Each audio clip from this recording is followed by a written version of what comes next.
Good morning বন্ধুরা, SR ব্লগে সবাইকে স্বাগত জানিয়ে আজকের ব্লগটা শুরু করছি। আর কালকে যে ফুলগুলো নিয়ে এসেছিলাম স্কুল থেকে আসার সময় ওইগুলোই জল দিয়ে রেখে দিয়েছি। কি সুন্দর তাজা আছে আর দেখতেও খুব সুন্দর লাগছে, একদম হলুদ ফুল তো দেখতে খুবই ভালো লাগছে।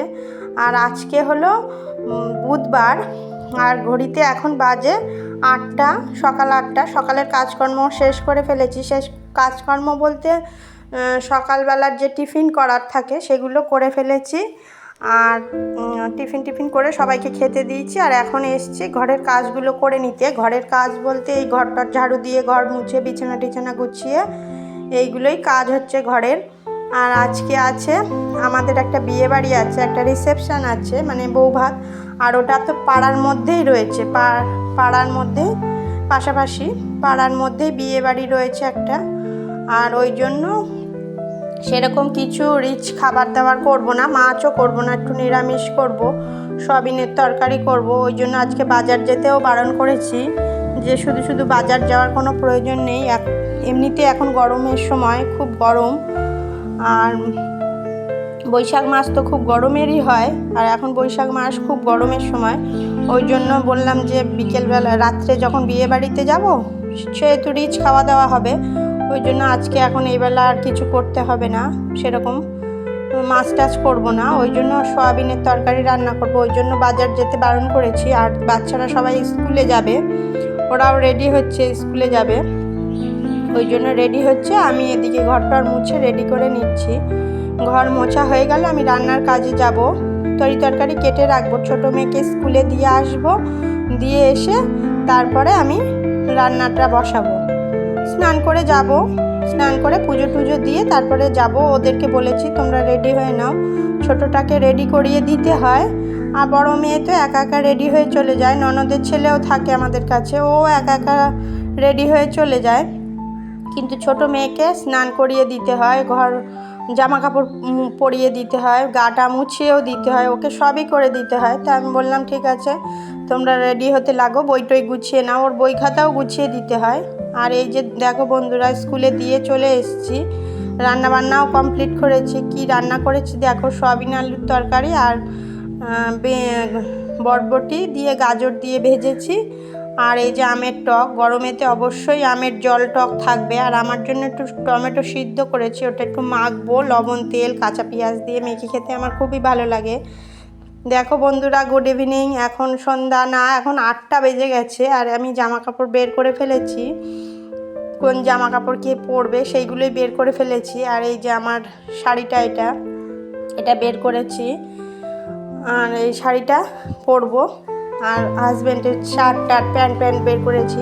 এখন রেডি হবো, রেডি হতে আর বিয়েবাড়ি যেতে এখন দেরি আছে, 1-2 ঘন্টা তো লেগেই যাবে, রাত 10টা বেজে যাবে। যেহেতু পাড়ার বিয়ে আর সামনেই বাড়ি ভাড়াটারা হয়নি, সামনেই বাড়ির মধ্যেই বিয়ে হবে। আর আমার হাজব্যান্ড দোকান থেকে বাড়ি আসার পরে যাব বিয়ে বাড়ি। আর এই যে এখন আমার শাড়িটা, এটা দেখো বন্ধুরা, যদি ভালো লেগে থাকে শাড়িটা দেখো। আর যদি তোমরা আমার শাড়ির কালেকশান দেখতে চাও তাহলে কমেন্টে জানিও বন্ধুরা। আর এই যে দেখো আমি এখন রেডি হয়ে নিয়েছি, কিন্তু আমার নেল পালিশ পরা হয়নি, তাই জন্য বললাম যে শাড়ি যখন পরে রেডি হয়ে গেছি। আর এখনও আমার হাজব্যান্ডের আসতে একটু দেরিই আছে, ফোন করেছিল, বললো একটু দেরি হবে, দোকান গুছিয়ে রেডি করে তারপরে তো আসবে। রেডি করে বলতে দোকান গুছিয়ে নিয়ে তারপরে তো আসবে, শাশুড়ি মা আসবেন, উনিও রেডি হবেন, তারপরে তো যাব। ওই জন্য আমি বললাম তাহলে আমি নেল পালিশটা পরে নিই। আর তার মধ্যে মনে করছি যে তোমাদের সাথে একটু ভালো করে দেখাই, তাই জন্যে ফুল লুকটা একটু দেখালাম। আর এই যে এইভাবে সেজে নিয়েছি, খুব গরম, খুব সাজগোজ দিইনি। এই যে আমার ছোটো মেয়েও রেডি হয়ে গেছে, ওকে রেডি করে দিয়েছি, ও হাই করে দিচ্ছে বন্ধুরা তোমাদেরকে। আর এই যে আমরা বিয়েবাড়িতে চলে এসেছি, বিয়েবাড়িতে প্রচুর ভিড়, আর গরমের সময় তো আমরা সবাই প্রায় বাইরেই দাঁড়িয়েছিলাম।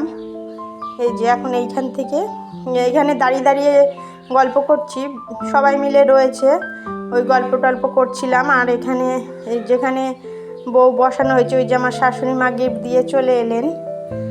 আর আমরা বেশি ভিতরে যাইনি, আমি আমার মেয়ে দাঁড়িয়েছিলাম। আর তোমাদেরকে সামনে থেকে দেখাই, এই যে ওখানে অনেকজন ছিল তো, ভিড় ছিল, ওই জন্য আমরা বেশি ভিতরেও যাইনি, বাইরের দিকে চলে এসেছিলাম। আর এরপরে আমরা ওখান থেকে একটু ঘুরে এসে আমরা বাইরে দাঁড়িয়ে ছিলাম। পাড়ার বিয়ে, মনে করছি একটু গল্প টল্প করি, সবাই পরিচিত লোকজন, ওই জন্য কথা বলছিলাম। এমনি কারোর সাথে তো কথা হয় না, যে যার ব্যস্ত থাকে। আর এই যে আমিও দাঁড়িয়েছিলাম, তারপরে খাওয়া দাওয়া করব বলে এখানেই দাঁড়িয়ে রয়েছি। আর পরিচিত লোকজনের সাথে দেখা হয়েছে। আর ওটা আমার বড় মেয়ে ছিল ওই যে, আর ও বলছিল যে আমাকে তুলো না, আমার ননদের ছেলে ওটা। আর আমার শাশুড়ি মা একটু দূরে বসেছেন, জায়গা পাননি। আমার হাজব্যান্ডও অন্যদিকে বসেছেন, বাচ্চাদেরকে আগে বসিয়ে দিয়েছে, আমাকে বাচ্চাদেরকে বসিয়ে দিয়েছে, পাশাপাশি অন্যদিকে রয়েছে সবাই। আর এই যে আমি বসে রয়েছি, খুবই গরম লাগছে। খেতে বসেছি কিন্তু গরম লাগছে, কি করে যে খাবো সেটাই বুঝতে পারছি না। ঠিক আছে, এখন খাওয়া দাওয়া করে নিই। আর প্রথমেই দিয়ে গেছিলো এক চপ, ওটা খেয়ে নিচ্ছিলাম। তারপরে খাওয়া দাওয়ার পরে তারপরে আসছি।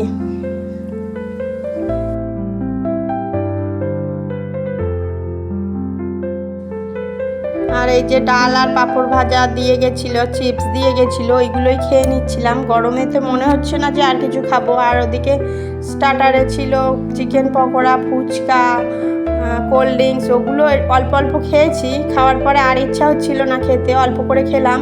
আর এখন পাবদা মাছ দিয়ে গেছে, এটা দিয়েও খেয়ে নেবো একটুখানি। আর মেয়েরা কেউ নিয়েই নি পাবদা মাছ, কেননা ওরা বললো যে মাছ খাবো না, আর এমনিতেও খেতে পারছিল না ওরা। স্যালাড দিয়ে গেছে, চিকেনও দিয়ে গেছে।